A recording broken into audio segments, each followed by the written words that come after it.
हाँ जी बच्चों, बेटे हम लास्ट क्लास में क्या पढ़ रहे थे, जल्दी से बताइए। लास्ट क्लास में मैंने आप लोगों के साथ स्टार्ट किया था अकाउंटिंग कंसेप्ट्स।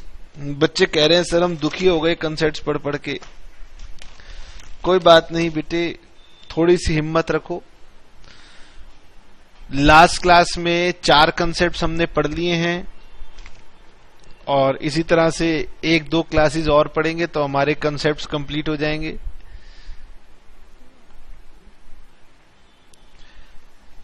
बताइए, लास्ट क्लास के कुछ कंसेप्ट्स आपको ध्यान है? लास्ट क्लास में हमने 4 कंसेप्ट्स पढ़े थे, आज हम आगे पढ़ने वाले हैं। सर आज कौन कौन सा कंसेप्ट पढ़ेंगे? आइए बेटे, पहले तो अपने पास कंसेप्ट का नाम लिखना शुरू करते हैं। Concept number 5,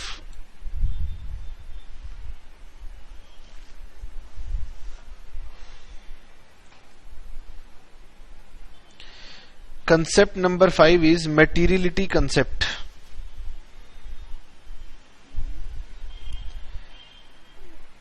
Materiality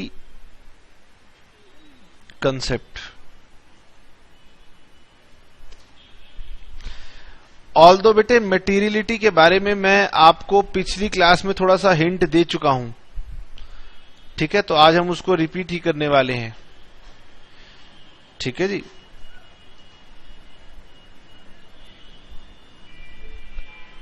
Concept of materiality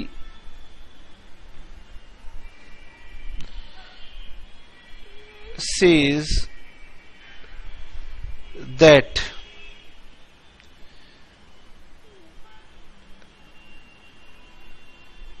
in accounting only relevant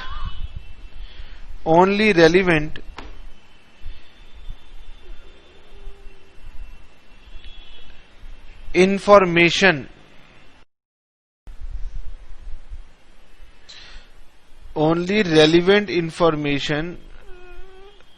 should be provided. Only relevant information should be provided to the users of financial information.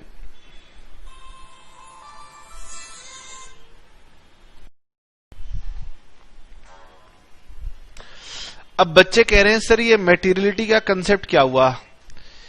Materiality का कंसेप्ट ये कहता है कि अकाउंटिंग में सिर्फ रेलिवेंट इंफॉर्मेशन देना। रेलिवेंट का मतलब होता है इंपॉर्टेंट इंफॉर्मेशन देना।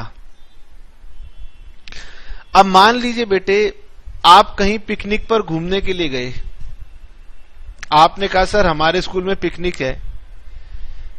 मैंने कहा अच्छा आपकी पिकनिक कैसी रही? आपने कहा सर बहुत बढ़िया रही, बहुत अच्छी पिकनिक थी। मैंने कहा अच्छा बताओ पिकनिक पे क्या किया, कैसे तुमने एंजॉय किया?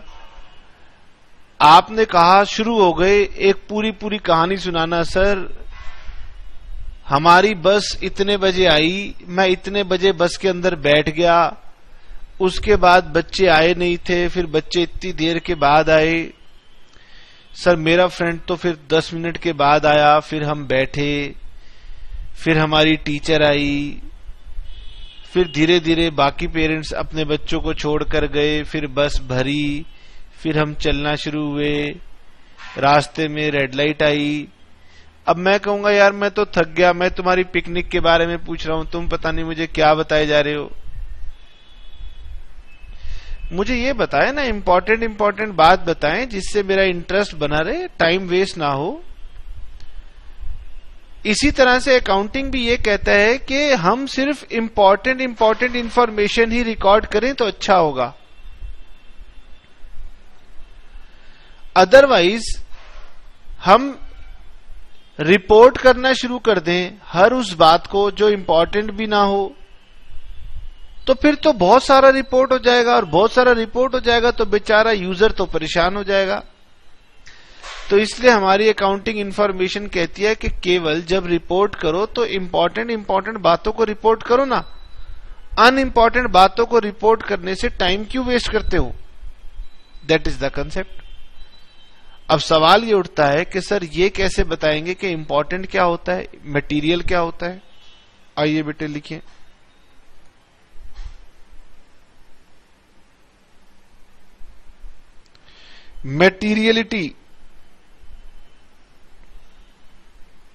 Materiality is defined as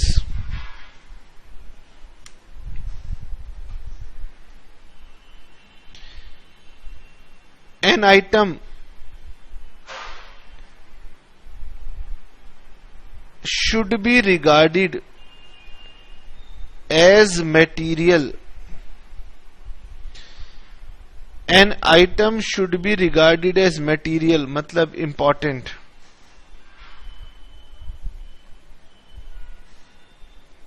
If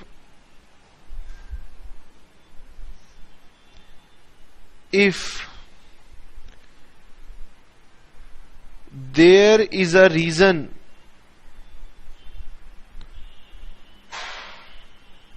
to believe, if there is a reason to believe that knowledge of that item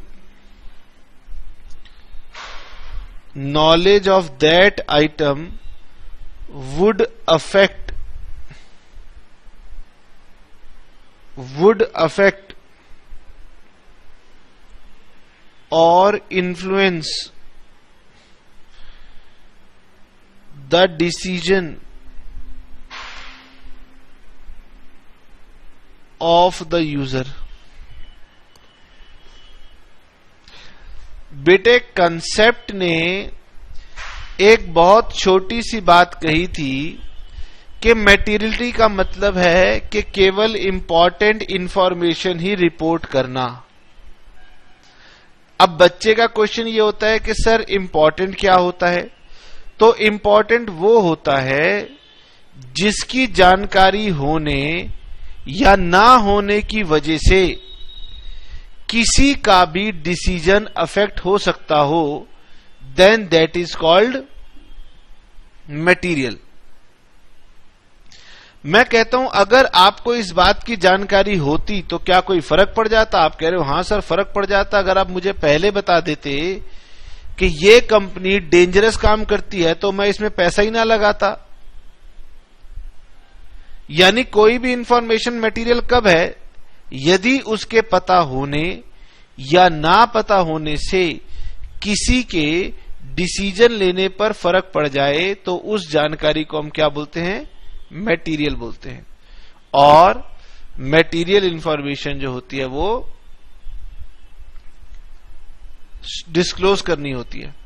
मान लीजिए मैं आपसे कह रहा हूं कि आप एक कंपनी में इन्वेस्ट करें, बहुत प्रॉफिट मिलेगा, लेकिन मैं आपको यह भी छुपा रहा हूं कि वो कंपनी जो है एनवायरमेंट में कुछ ऐसी गैसेस छोड़ती है प्रोडक्शन के समय जिससे गवर्नमेंट को एतराज है और कोर्ट में केस डला हुआ है। अगर कोर्ट में केस हार गए तो कंपनी ही बंद हो जाएगी। अब मैंने आपको ये बात बताई नहीं कि इसके ऊपर कोर्ट केस चल रहा है, तो आप कहेंगे ना सर आपने ऐसी बात क्यों छुपाई? अगर आप मुझे पहले बताते तो मैं इस कंपनी में पैसा इन्वेस्ट ही नहीं करता। तो यानी ये जानकारी आपके लिए क्या है? मटेरियल है। और मटेरियलिटी हर इंसान के लिए डिफरेंट हो सकती है। फॉर एग्जाम्पल अगर मैं एक रिच पर्सन हूं तो हो सकता है मेरे लिए 100 रुपए मैटर नहीं करते हूं, लेकिन हो सकता है कि मैं एक आम आदमी हूं, मेरे लिए 100 रुपए मैटर करते हैं। यानी मटेरियलिटी हर आदमी के लिए अलग अलग होती है, इसलिए मटेरियलिटी के बारे में कुछ भी प्रिसाइजली कह पाना मुश्किल होता है। लेकिन फिर भी अकाउंटेंट्स ने एक आम राय बना ली है कि एक ऐसी जानकारी जिसके नॉलेज होने या ना होने पर किसी का डिसीजन चेंज हो सकता हो, then that is called material. और अकाउंटिंग चाहती है कि हर एक मटेरियल इंफॉर्मेशन डिस्क्लोज की जाए। ठीक है जी? हाँ जी। सर मेटीरियलिटी कंसेप्ट के बाद क्या आएगा? मेटीरियलिटी कंसेप्ट के बाद हमारे पास आता है कंसेप्ट ऑफ प्रूडेंस। प्रूडेंस और कंजर्वेटिज्म कंसेप्ट।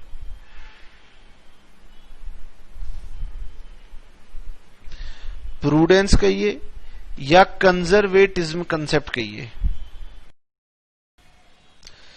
अब आइए बेटे, बड़ा ही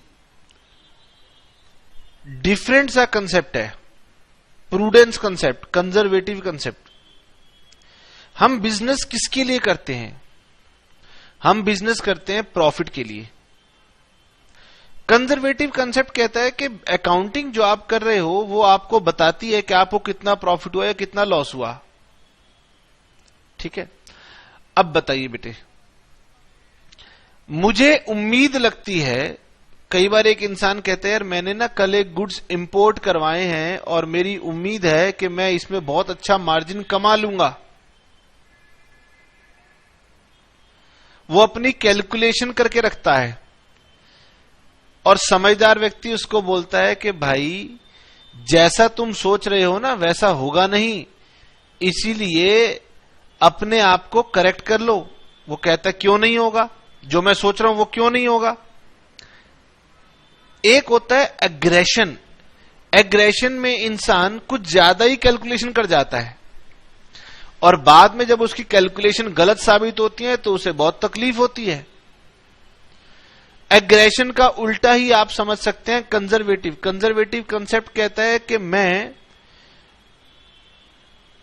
जो भी सोचूंगा उसे कुछ कम करके सोचूंगा, सो दैट कल को जब मेरे साथ गड़बड़ हो तो मुझे कोई कठिनाई ना हो।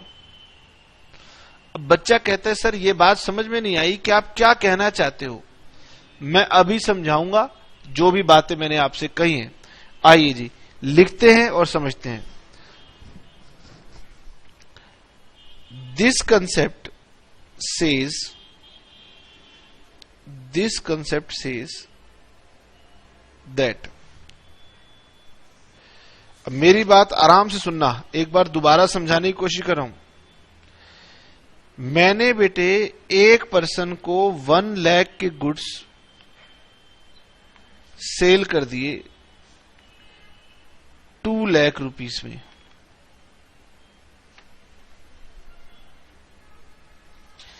और ये मैंने क्रेडिट पर सेल किए, तो जिसे मैंने क्रेडिट पर सेल किया वो बन गया मेरा डेटर। क्या बन गया? डेटर बन गया।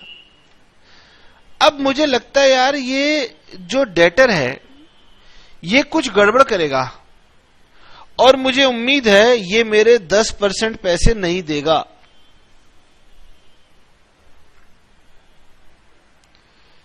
बात समझ में आई? मैंने किसी को 1 लाख के गुड्स 2 लाख में सेल किए।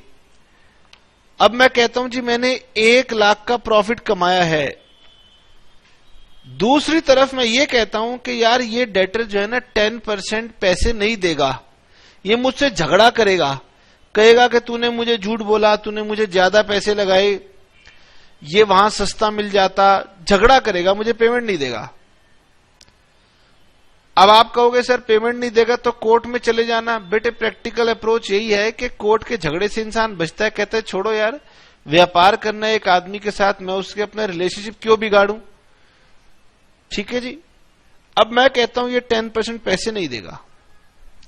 एक तरीका तो यह है कि अगर ये बात मुझे पता लग गई, मैं इसे इग्नोर कर दूं, भूल जाऊं, मैं कहूं छोड़ो परे, कल की कल देखेंगे, आज की बात करो। आज 1 लाख कमा लिया, खत्म। अकाउंटिंग कहती है ऐसे नहीं कहते कि कल की बात कल देखेंगे। कल दूसरी बात देखो, कल क्या होगा।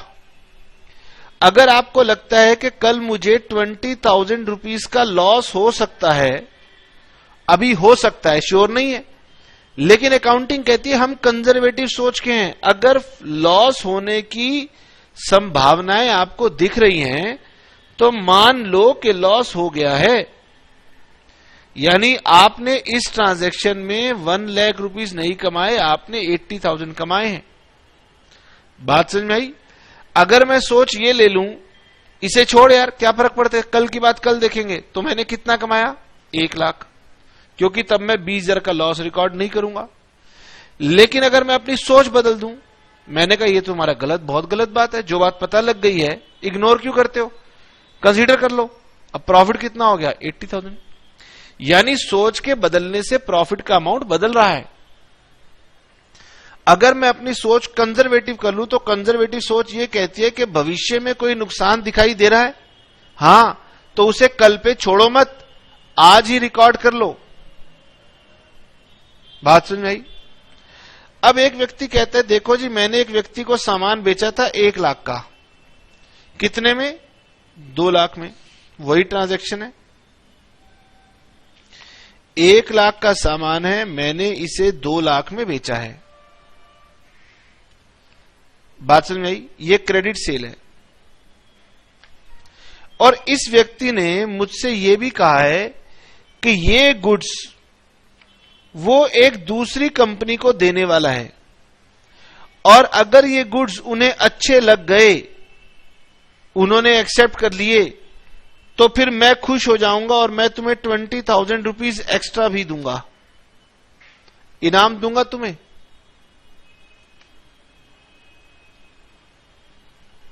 मेरी बात समझ में आ रही है? मैंने उल्टा कर दिया ऊपर वाला एग्जाम्पल। 1 लाख के गुड्स थे, मैंने किसी को 2 लाख में सेल कर दिए, और उसने मुझे कहा कि अगर ये गुड्स मेरे जहां पर मैंने सप्लाई भेजनी है वहां पर अगर अच्छे लग गए ना उनको, उन्होंने तारीफ कर दी, तो मैं तुम्हें 20,000 और दूंगा। अब सोचो, एक सोच कहती है कि 1 लाख के गुड्स 2 लाख में बेचे तो प्रॉफिट कितना हुआ, 1 लाख का प्रॉफिट हो गया, प्लस मैं कह रहा हूं प्लस मुझे 20,000 एक्स्ट्रा भी तो मिलेंगे। मैं कॉन्फिडेंट हूं कि मेरा सामान बिल्कुल बढ़िया है, मैंने मान लिया कि मेरा सामान पास हो जाएगा। मैंने कहा बस मैंने मान लिया ना यार, मेरी सोच मैंने मान लिया, और मैंने कहा 20,000 का प्रॉफिट और बढ़ा दो।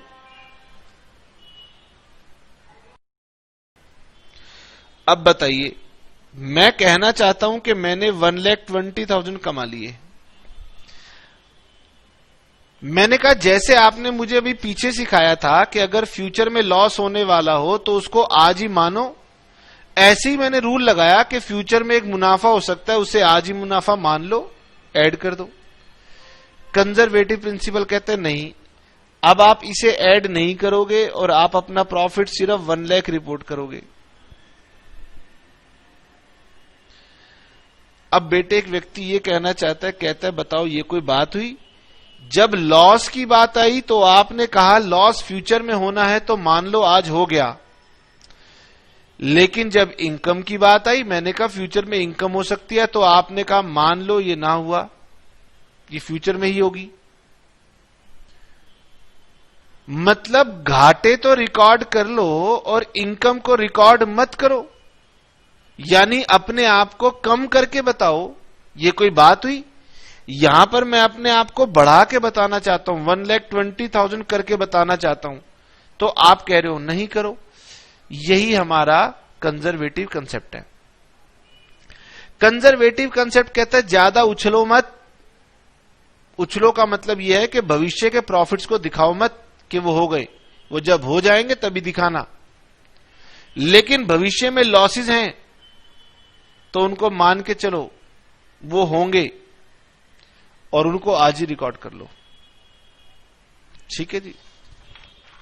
अब ज्यादा एग्जाम्पल दे करके टाइम वेस्ट करने से कोई फायदा नहीं। आप 2 लाइन लिखेंगे, आप बात समझ जाएंगे कि मैं क्या कहना चाह रहा था। फिर कभी कभी इसके उदाहरण आएंगे तो मैं रिकॉर्डिंग में समझाया भी करूंगा कि प्रूडेंस कॉन्सेप्ट पढ़ा था, उसके अकॉर्डिंग हम इसका ट्रीटमेंट कर रहे हैं। ठीक है जी, लिखिए, do not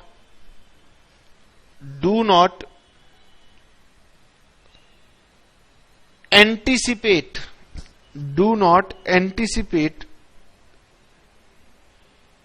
profits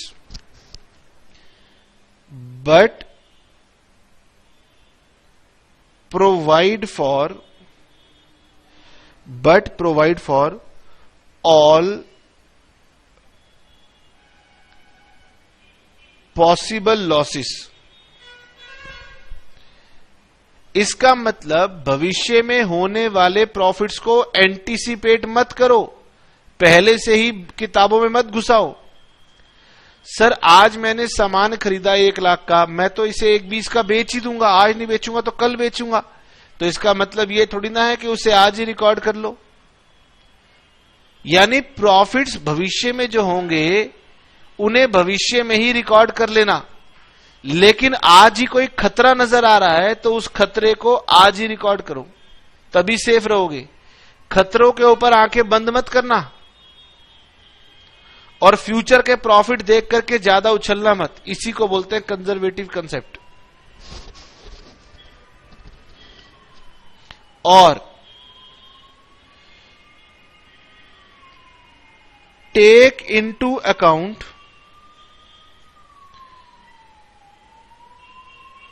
all possible losses,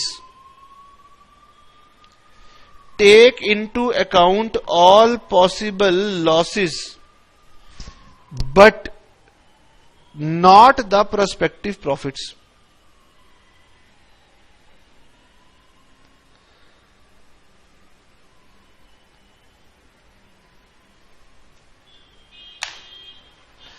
अब बेटे समझ में आने पर कंसेप्ट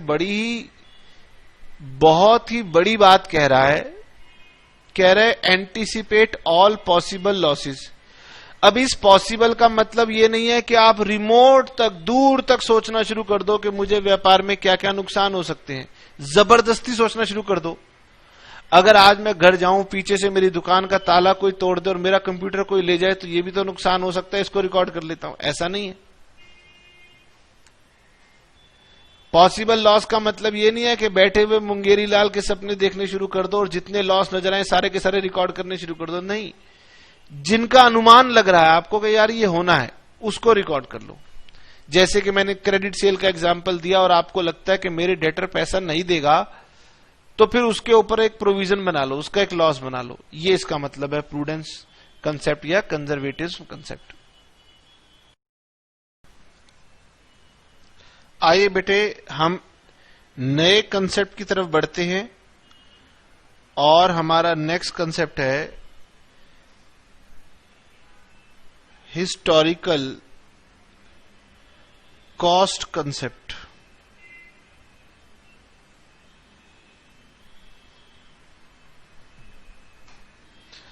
अब बेटे समझना हिस्टोरिकल कॉस्ट कंसेप्ट को। सपोज मैं आपसे कहता हूं purchased a land for ₹5 lakh। Suppose एक बिजनेस ट्रांजैक्शन है, purchased a land for ₹5 lakh। तो हम एंट्री बनाते हैं, लैंड परचेज किया है तो land account debit to cash account 5 lakh और 5 lakh। फिर आगे चल के जब हम अपनी बैलेंस शीट बनाते हैं तो उस बैलेंस शीट में हम एसेट्स के अंदर यहां पर लैंड दिखा देते हैं 5 लाख। ठीक है। ईयर एंड के ऊपर मेरी लैंड हो सकता है इसकी वैल्यू कम हो गई हो, ये 4 लाख की हो गई हो सकता है ईयर एंड पर मेरी लैंड बढ़ गई हो और 6 लाख की हो गई हो। बताइए, मैंने लैंड को जो प्राइस देकर खरीदा था, आज मैं मार्केट में जाता हूं तो उसका प्राइस चेंज हो गया है, वो या तो 4 लाख हो गया या 6 लाख हो गया। तो ऐसे में क्वेश्चन ये उठता है कि मैं अपने पास लैंड की वैल्यू को चेंज कर दूं या नहीं करूं। हमारी अकाउंटिंग कहती है नहीं, वैल्यू चेंज नहीं होगी। आपने एसेट को जिस प्राइस पे परचेज किया था ये उसी प्राइस पर बुक्स में लिखे जाएंगे। ठीक है। और मार्केट वैल्यूज इनकी चेंज हो सकती हैं, लेकिन बुक्स में लिखी हुई वैल्यू को हम चेंज नहीं करेंगे। अब एक कंसेप्ट आता है डेप्रिसिएशन। डेप्रिसिएशन क्या होता है कि जब आपने कोई एसेट खरीदा तो उसकी वैल्यू सिस्टमेटिकली रिड्यूस करनी होती है। अब क्या उसकी वैल्यू सिस्टमेटिकली रिड्यूस करूंगा या नहीं करूंगा, तो अकाउंटिंग कहती है आप सिस्टमेटिकली रिड्यूस कर सकते हैं। डेप्रिसिएशन आप लगाइए, लेकिन डेप्रिसिएशन आप 5 लाख के अकॉर्डिंगली लगाना। हालांकि मैंने एग्जाम्पल लैंड का लिया है, लैंड डेप्रिशिएट होता नहीं, इसलिए मुझे एग्जाम्पल चेंज करना पड़ जाएगा। मैं ये कहता हूं, मान लीजिए नेक्स्ट एग्जाम्पल में मैं लैंड चेंज करके प्लांट एंड मशीनरी ले लेता हूं। सपोज मैंने प्लांट एंड मशीनरी परचेज किया होता, कितने का? 5 लाख का। ठीक है, इसे मैं डेप्रिशिएट करता हूं 50,000, मतलब at the rate of 10% depreciate करता हूं। तो मेरी जो बैलेंस शीट बनेगी उसमें प्लांट एंड मशीनरी आएगी 5 लाख, और मैंने इसे डेप्रिशिएट किया है कितना? 50,000। तो वैल्यू कितनी बच गई? 4,50,000। मैं बुक्स में ऐसे दिखाऊंगा। अब हो सकता है कि मार्केट वैल्यू इसकी कितनी हो गई? 4 लाख, या मार्केट वैल्यू हो गई कितनी? 6 लाख। मतलब ये कि जब खरीदी थी तो क्या कॉस्ट दी थी? 5 लाख। लेकिन अगर आज खरीदने चला जाऊं इस मशीनरी को, तो हो सकता है नई मशीन 4 लाख की आ रही हो सकता है नई मशीन 6 लाख की आ रही हो। तो क्या इस वैल्यू को 4 लाख या 6 लाख से बदल दूं?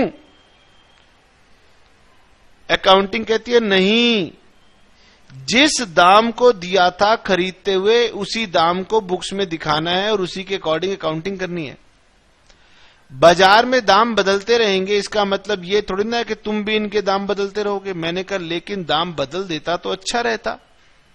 अकाउंटिंग कहती है अच्छे बुरे की बातें बाद में करेंगे, इसे प्रेजेंट टर्म्स में मत ले आना, जो कॉस्ट पे की थी उसी कॉस्ट पे रिकॉर्ड करना। और ऐसा किसके साथ होता है? एसेट्स के साथ होता है। इसका मतलब ये कि एसेट्स जिस प्राइस पे एक्वायर किए थे उसी प्राइस पे रिकॉर्ड होंगे, उसी प्राइस पे रिपोर्ट होंगे।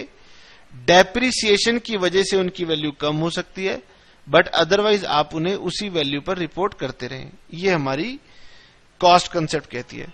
हालांकि कुछ लोग कहते हैं कि ये गलत है, जो चीज आज 4 लाख की है आपने 5 लाख दिखाई, जो 6 लाख की है वो 5 लाख दिखाई। लेकिन अकाउंटिंग कहता है कोई बात नहीं, ये हमारा कंसेप्ट है, आपको इसी के अकॉर्डिंग चलना है। लिखें,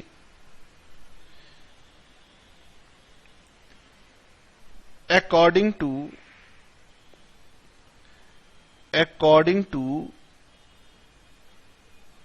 cost concept,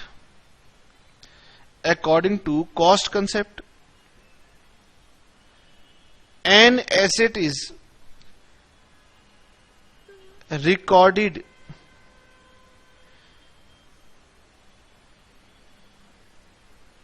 in the books of accounts. An asset is recorded in the books of accounts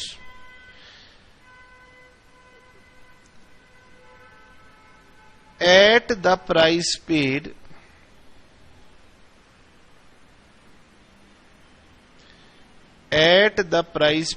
to acquire it. Acquire का मतलब होता है परचेज, आप परचेज लिख सकते हैं।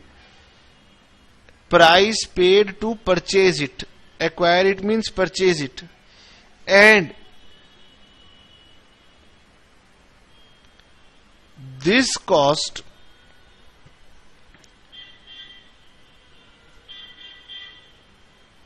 is the basis for all subsequent accounting of the asset.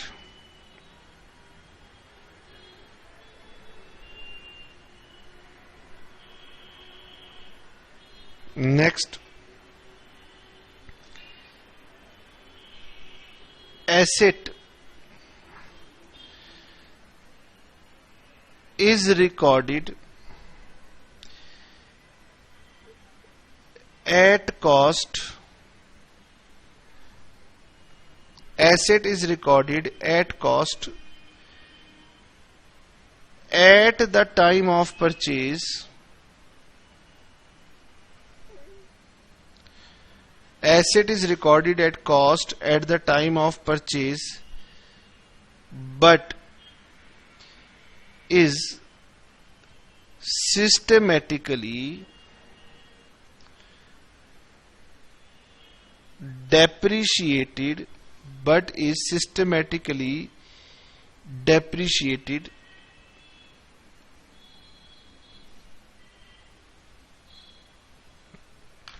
बेटे market value change हो जाए तो इसका मतलब ये नहीं है कि आप भी वैल्यूज चेंज करना शुरू कर दो। जिस प्राइस पे परचेज किया था एसेट को उसी प्राइस पर दिखाना और उससे जुड़ी हुई अकाउंटिंग उसी प्राइस पर करना, जैसे कि डेप्रिसिएशन। बोलिए, ये कंसेप्ट भी क्लियर हो गया? हाँ जी। नेक्स्ट कंसेप्ट,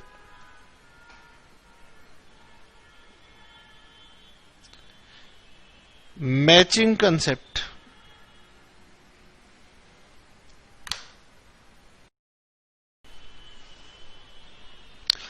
अब आइए बेटे, हमने आपको पिछली क्लास में एक कंसेप्ट पढ़ाया था।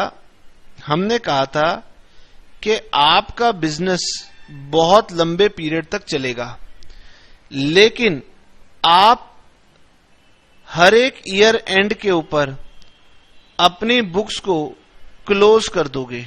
याद आ रहा है? यानी एक ईयर की बुक्स को क्लोज करोगे और इस ईयर का रिजल्ट निकालोगे। फॉर एग्जाम्पल, मैं इस ईयर का प्रॉफिट निकालना चाहता हूं, तो प्रॉफिट होता है रेवेन्यू माइनस एक्सपेंसेस। ये बात मैंने आपको अकाउंटिंग इक्वेशन में भी पढ़ाई थी। इसको बोलते हैं प्रॉफिट। यानी मेरे ईयर का प्रॉफिट ये है। इसी तरह से ईयर 2 में मैं ऐसे ही करूंगा, ईयर 3 में मैं ऐसे ही करूंगा। मैचिंग कंसेप्ट कहता है कि आपके ईयर में 12 मंथ्स हैं और इन 12 मंथ्स के अंदर अगर आपने कोई रेवेन्यू किया था तो हो सकता है उसकी पेमेंट आपको मिली ना हो। इसी तरह से कोई एक्सपेंस हो सकता है आपने किया हो जिसकी पेमेंट अभी हुई ना हो।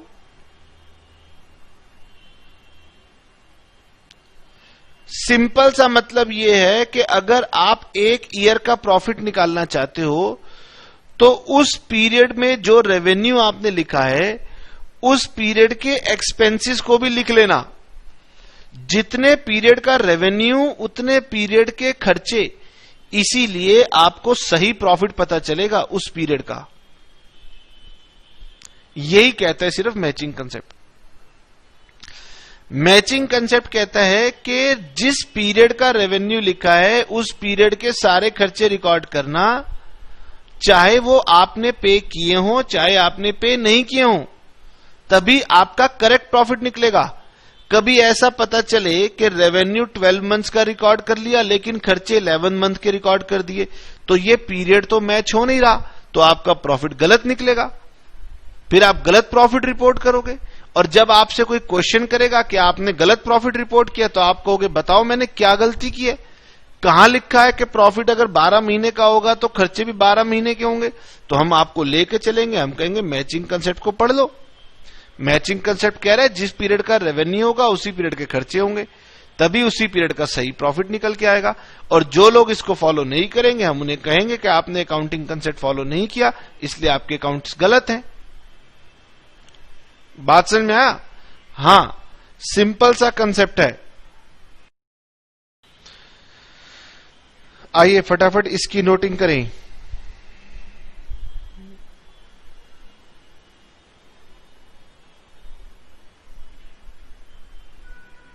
कंसेप्ट नंबर 8, मैचिंग कंसेप्ट याद करेंगे, जो समझाया है वही लिखने जा रहे हैं। Matching concept,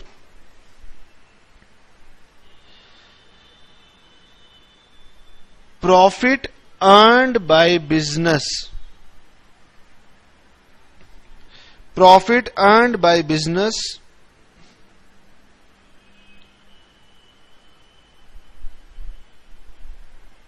during a period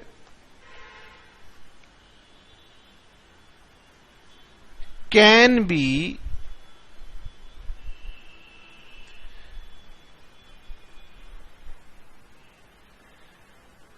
correctly measured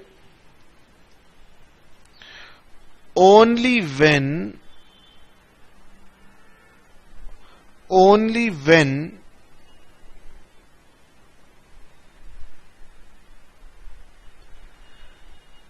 revenue earned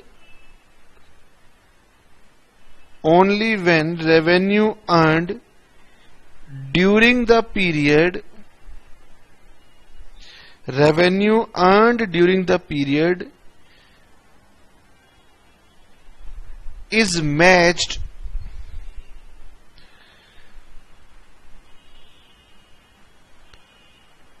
with the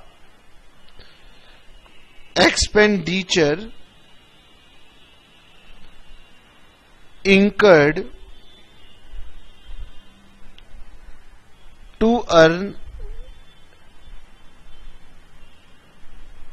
that revenue.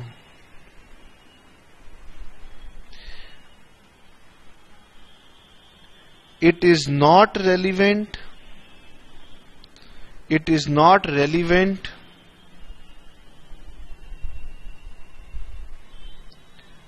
when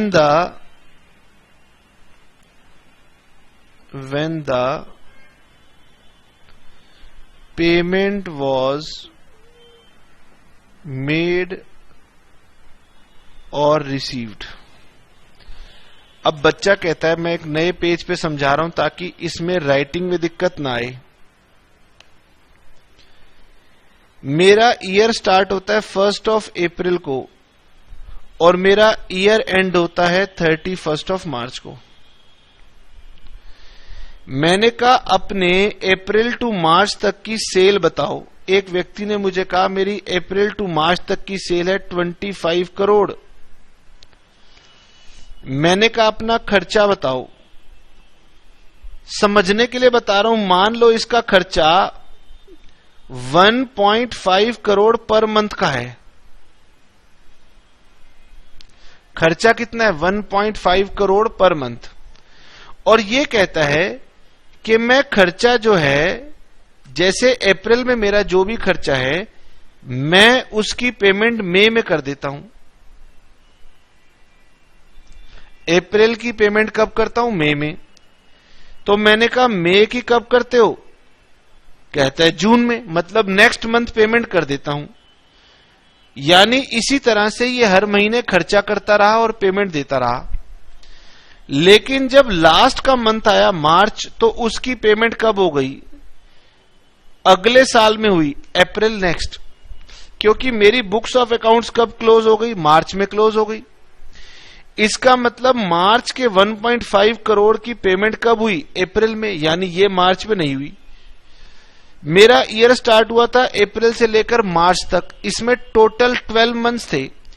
12 months में से एक मंथ के खर्चे की पेमेंट मैंने अप्रैल में कर दी, यानी मैंने 11 मंथ की पेमेंट की। तो मैं यहां पर खर्चे दिखाना चाहता हूं 11 इंटू 1.5,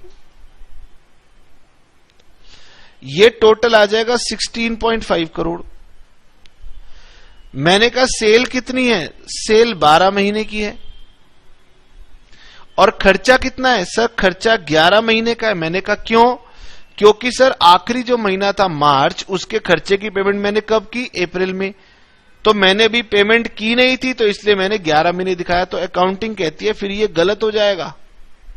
हमने आपको मैचिंग कंसेप्ट में यही तो सिखाने की कोशिश की है कि जिस पीरियड की सेल ली है उस पीरियड के खर्चे लो। इसका मतलब 12 महीने के खर्चे लीजिए।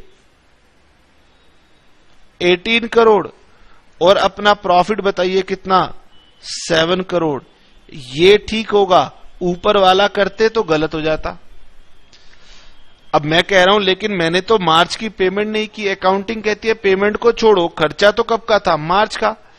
तो खर्चा जिस पीरियड का रेवेन्यू है उसी पीरियड में दिखाना होता है, और जिसकी पेमेंट नहीं हुई उसे हम आउटस्टैंडिंग बोल देते हैं। यानी मैचिंग कंसेप्ट ने 12 महीने का खर्चा डलवाया और आउटस्टैंडिंग डलवा दी। यानी मैचिंग कंसेप्ट की वजह से हमारे आउटस्टैंडिंग और एडवांस जैसी खर्चों की बातें आती हैं।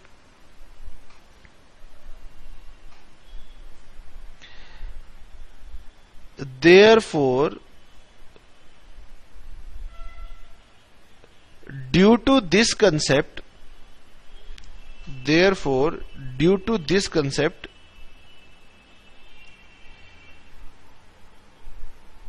adjustments are made. Due to this concept, adjustments are made for all outstanding expenses,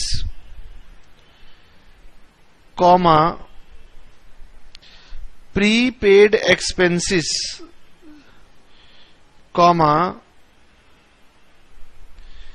accrued income,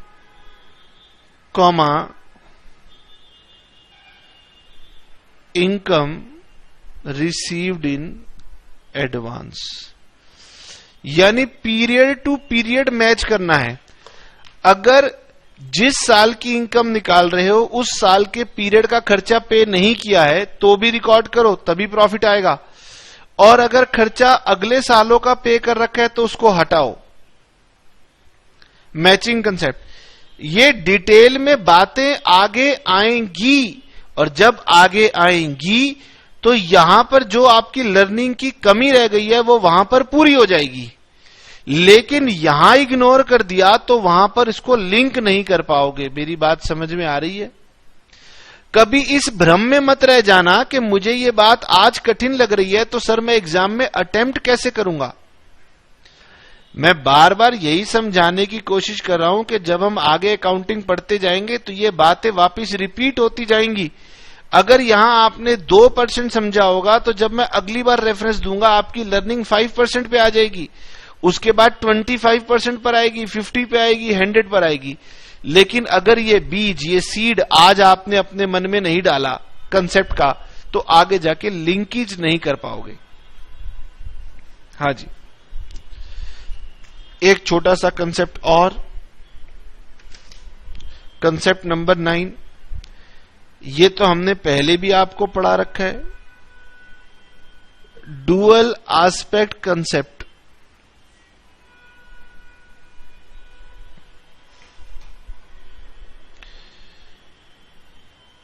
for every transaction,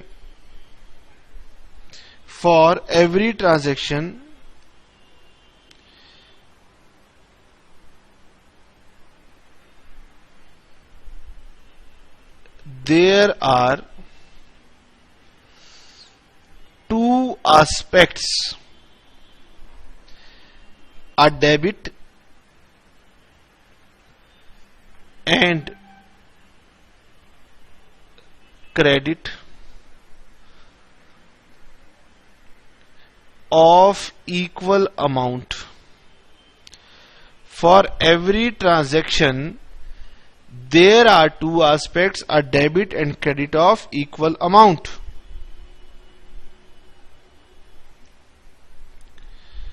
For every debit,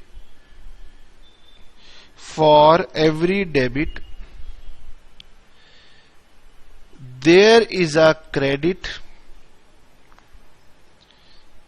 of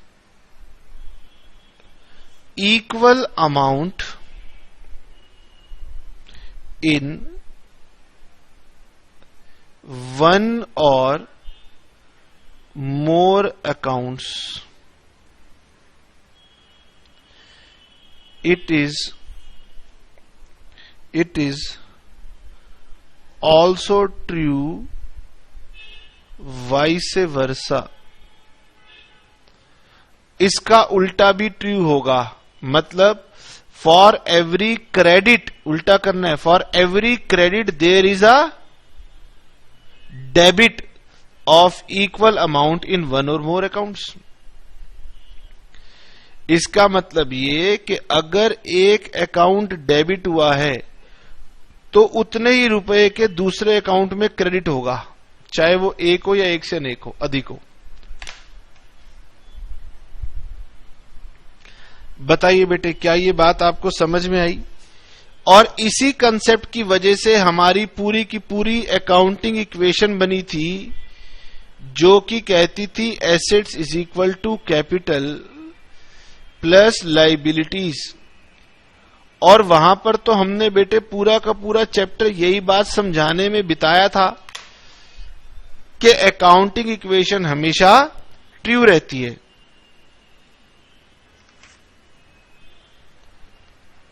ठीक है, अब आज की क्लास हम यहीं पर रोक देते हैं, क्योंकि उसके बाद फिर मुझे और भी कुछ कंसेप्ट आपको समझाने हैं. और मैं उम्मीद करूंगा कि जितना मिनिमम मैंने आपको लिखवाया है उतना मिनिमम जरूर आप याद करें. कितनी भी कठिनाई हो, कितनी भी डिफिकल्टी हो, बट स्टिल मैं चाहूंगा कि आप इसे याद करें. याद करें, मेरा लेक्चर सुने, जितना समझ में आए ठीक है, जो नहीं समझ में आएगा वो धीरे धीरे और आएगा, दोबारा सुने, बुक से रीड करें. आपको इस प्रॉब्लम को सॉर्ट आउट करना है. प्रॉब्लम क्या है? थ्योरी के लिए हमारे मन के अंदर ना दिक्कत होती है. प्रैक्टिकल पढ़ते हैं अकाउंट्स में तो अच्छा लगता है, थ्योरी पढ़ते हैं तो आलस आता है, नींद आती है तो हम छोड़ देते हैं. नहीं, ऐसा एटीट्यूड नहीं अडॉप्ट करना. आराम आराम से पढ़िए. आपके पास वीडियो लेक्चर है, 15 मिनट पढ़िए, उसके बाद उसको जब समझ में आ जाए फिर 15 मिनट पढ़ लीजिए, कोई बात नहीं. लेकिन ये बहुत इंपॉर्टेंट है, थ्योरी में जरूर आएंगे. और जितने कंसेप्ट आपको इजी लगते हैं ना, उनके आने के चांसेस कम होंगे, और जो कंसेप्ट डिफिकल्ट है उनके चांसेस आने के ज्यादा होंगे. क्योंकि टीचर तो टेस्ट में क्या पूछना चाहेगी? डिफिकल्ट. अगर मैं आपसे कहूं कि चेक करो ये बच्चा पढ़ता है, तो आप उससे डिफिकल्ट क्वेश्चन पूछोगे, आसान नहीं पूछोगे. टीचर भी जानती है कि मोस्टली बच्चे डुअल एस्पेक्ट कंसेप्ट तो बता ही देते हैं, तो वो एग्जाम में हो सकता है डुअल एस्पेक्ट कंसेप्ट नहीं पूछे. मैं ये नहीं कह रहा कि डुअल एस्पेक्ट कंसेप्ट नहीं पूछा जाता, मैं एक जनरल बात करूं. अगर टीचर कड़क है, आपकी टीचर स्ट्रिक्ट है, तो उम्मीद करते हैं कि वो ऐसे ऐसे कंसेप्ट पूछेगी जो कोई बच्चा ना बता पाए. मतलब वो मेरी थर्ड क्लास में से कंसेप्ट उठाएगी. अभी एक क्लास और लगेगी अकाउंटिंग कंसेप्ट के ऊपर.